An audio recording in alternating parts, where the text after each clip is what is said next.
नमस्कार दोस्तों, कल्पना कीजिए अगर दुनिया के सबसे संवेदनशील इलाके में अचानक युद्ध शुरू हो जाए, मिसाइलें उड़ने लगे, ड्रोन हमले होने लगे और बड़े-बड़े देश आमने-सामने खड़े हो जाएं।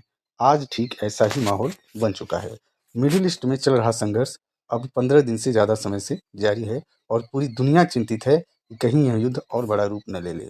क्योंकि अगर यह संघर्ष बढ़ता है, तो इसका असर सिर्फ कुछ देशों तक नहीं बल्कि पूरी दुनिया की अर्थव्यवस्था, तेल की कीमतों और वैश्विक राजनीति पर पड़ सकता है। आज इस वीडियो में हम समझेंगे यह युद्ध शुरू कैसे हुआ, इसके पीछे असली कारण क्या है, इसमें कौन-कौन से देश शामिल हैं और अगर यह संघर्ष बढ़ गया तो दुनिया पर क्या असर पड़ेगा। सबसे पहले समझते हैं कि यह क्षेत्र इतना महत्वपूर्ण क्यों है। मिडिल ईस्ट दुनिया का वह इलाका है जहाँ दुनिया का बहुत बड़ा तेल भंडार मौजूद है।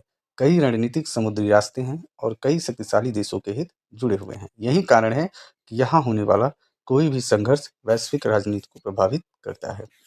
ईरान इस क्षेत्र का एक बहुत प्रभावशाली देश है। इसके पास दुनिया के सबसे बड़े तेल और गैस भंडारों में से एक क्षेत्र है। बड़ी और प्रशिक्षित सेना, बैलिस्टिक मिसाइल और ड्रोन तकनीक शामिल है। ईरान सिर्फ एक देश नहीं बल्कि मिडिल ईस्ट की राजनीति में एक बड़ी शक्ति माना जाता है।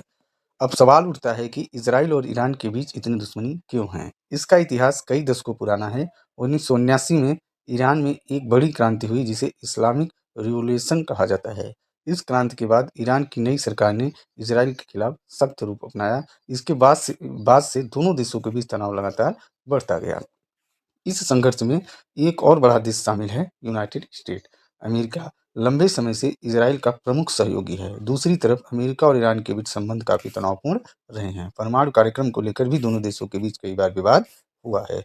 हालिया संघर्ष की शुरुआत तब हुई जब ईरान और उसके विरोधी देशों के बीच तनाव अचानक बढ़ गया। इसके बाद कई सैन्य ठिकानों और रणनीतिक स्थानों पर हमले हुए। मिसाइल और ड्रोन हमलों के कारण स्थिति तेजी से बिगड़ती चली गई और देखते ही देखते यह संघर्ष पूरे क्षेत्र में फैल गया। अब तक इस संघर्ष को लगभग 15 दिन हो चुके हैं। इन 15 दिनों में कई मिसाइल हमले हुए, ड्रोन हमले किए गए, सैन्य ठिकानों को निशाना बनाया गया, कई जगहों पर हवाई हमले भी हुए। इस दौरान दोनों पक्षों को नुकसान भी हुआ, हालांकि वास्तविक आंकड़े अभी पूरी तरह स्पष्ट नहीं है। आधुनिक युद्ध सिर्फ हथियारों से नहीं लड़े जाते, आज के समय में साइबर युद्ध भी एक बड़ा हथियार बन चुका है।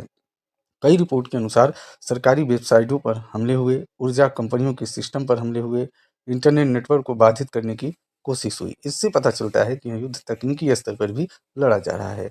अगर हम तेल बाजारों पर असर देखें तो मिडिल ईस्ट दुनिया के तेल बाजार का केंद्र है। अगर यह संघर्ष बढ़ता है तो तेल की कीमतें तेजी से बढ़ सकती हैं, वैश्विक बाजार अस्थिर हो सकता है, कई देशों की अर्थव्यवस्था प्रभावित हो सकती है। यही कारण है कि दुनिया के कई देश इस स्थिति पर लगातार नजर रख रहे हैं।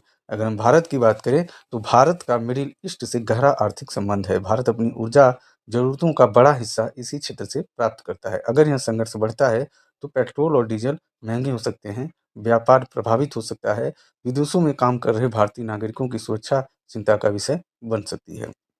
कई लोग यह सवाल पूछ रहे हैं कि क्या यह संघर्ष तीसरे विश्व युद्ध में बदल सकता है? विशेषज्ञों के अनुसार अभी ऐसा कहना जल्दबाजी होगी, लेकिन अगर इसमें और बड़े देश शामिल हो जाते हैं, तो स्थिति निश्चित रूप से गंभीर हो सकती है। भविष्य में 3 संभावनाएं हो सकती हैं। कूटनीतिक बातचीत से स्थिति शांत हो जाए, यह संघर्ष लंबे समय तक चलता रहे या यह युद्ध और बड़े क्षेत्रीय संघर्ष में बदल जाए। दोस्तों, आज की दुनिया पहले से कहीं ज़्यादा जुड़ी हुई है। किसी एक क्षेत्र में युद्ध शुरू होता है तो उसका असर पूरी दुनिया पर पड़ता है। इसलिए मिडिल ईस्ट में चल रहा यह संघर्ष सिर्फ एक क्षेत्रीय समस्या नहीं बल्कि वैश्विक चिंता का विषय बन चुका है। अब देखना यह है कि आने वाले समय में स्थिति शांत होती है या और ज़्यादा तनाव बढ़ता है।